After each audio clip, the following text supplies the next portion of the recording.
students couldn't mobilize effectively to make their voice heard because they couldn't gain access to the legislative process.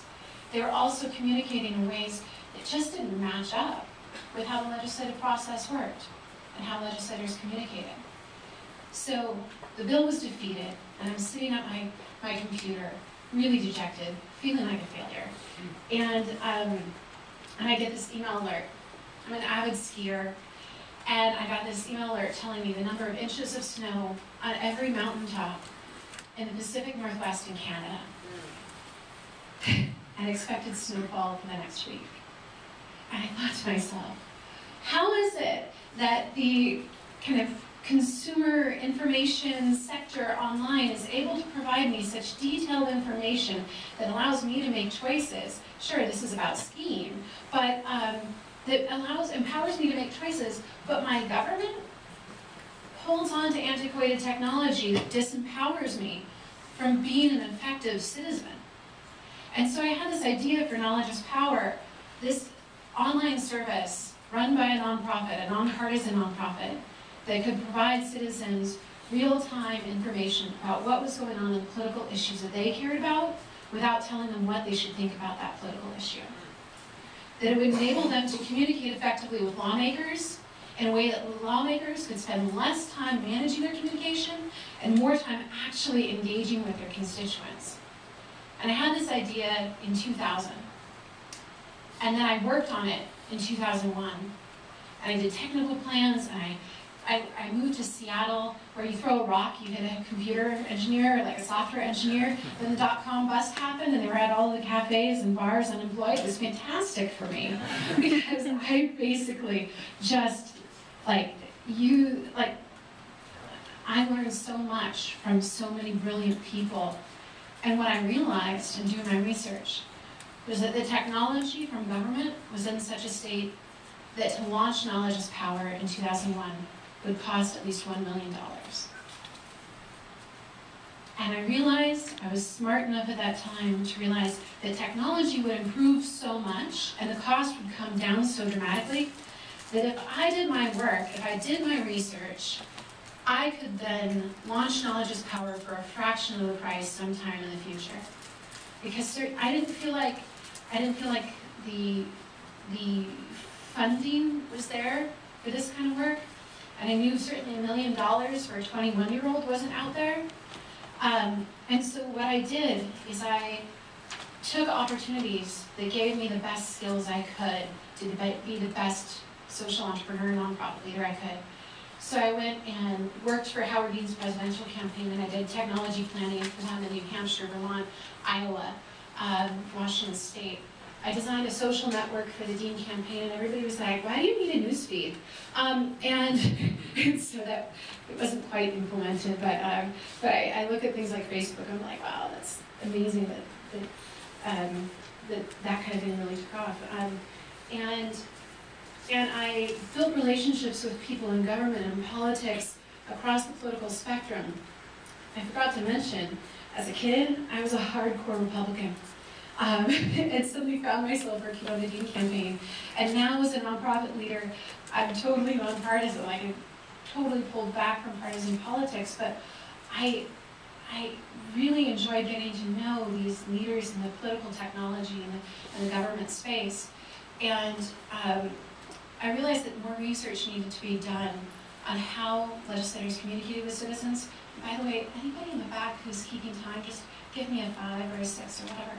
I realized research needed to be done.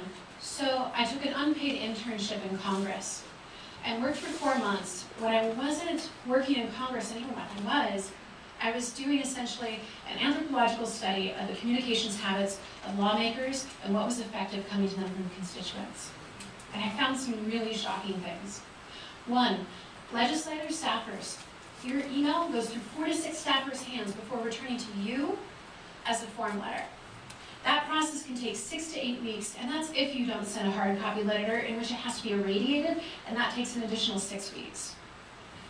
We were answering tens of thousands to millions of emails and not understanding what our citizens were actually telling us.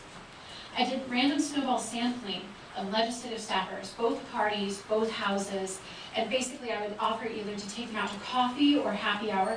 The majority chose happy hour.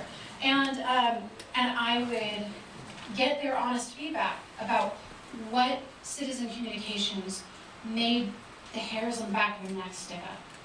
What compelled them to turn course and support a small group of citizens?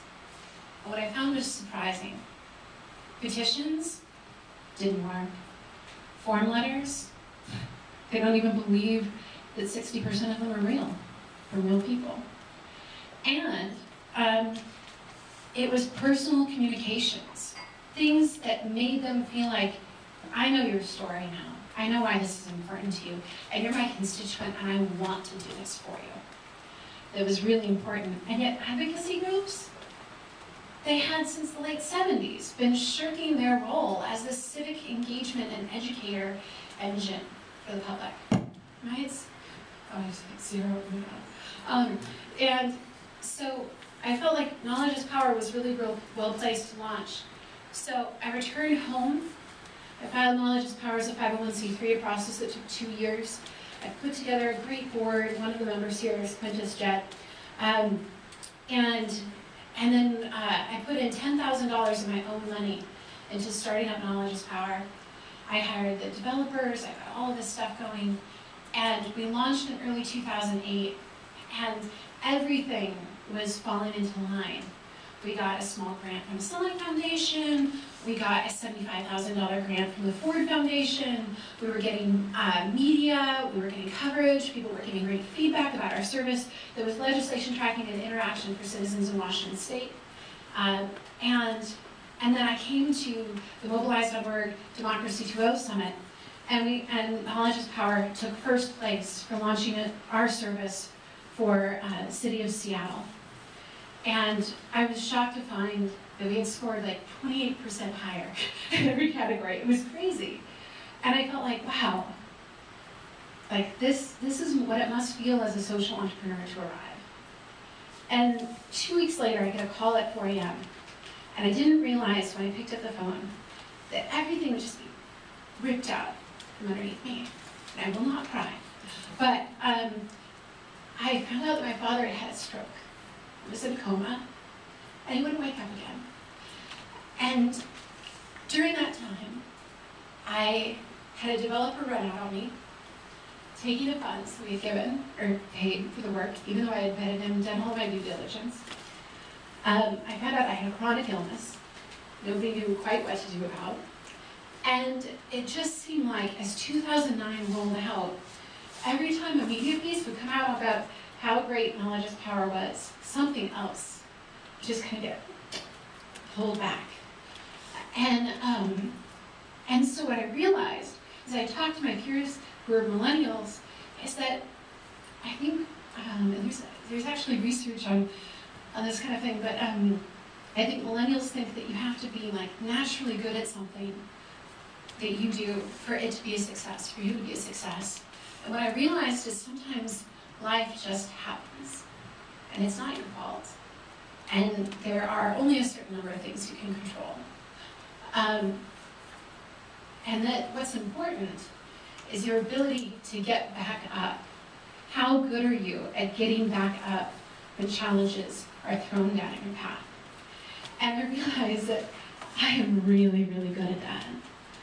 And so in late 2009, early 2010, Knowledge is Power relaunched services using what was left of our forward money, and created the first really comprehensive online legislation tracking tool, free for citizens, integrating video, translating legalese words, ensuring that your communication was effective, and that you were educated on how to communicate with your lawmakers. And then we started up an event series called OpenGov West. We've since had 4 events, 2 countries, 3 states, 1,200 government leaders from across the United States and Canada and beyond. We now have, in a tough funding environment, I realized Knowledge is Power had to be tougher. And so we have a lot of social entrepreneurial revenue generating knitted into Knowledge is Power. So that's our events, that's the advising that we're often requested to give to governments on civic engagement, open government, and transparency technology. That's also our usability studies. We did a usability study for the city of Seattle, and they became the best municipal website in the world, or in the United States. I wish in the world, but in the United States. And we're now partnering with the White House, DOT, EPA, and HUD to run a code-a-thon in January on both coasts. It's been amazing to me to see the growth of the organization, and I feel so lucky to have such amazing people as a part of our organization and to have the support of mobilize.org. And I really believe that in the next few years we will be scaling out across the United States. And we've created the opportunities to turn on information from government. So no longer is the information coming from government outdated, but rather modernized in such a way where we can quickly, cheaply, and effectively open up legislative processes from the local level to the national level for citizens. And I really feel like it's well timed, because as you guys were saying, the Occupy movement, for all of these kind of outcries from citizens, I feel like what Americans really want is the ability to be a meaningful participant in their democracy.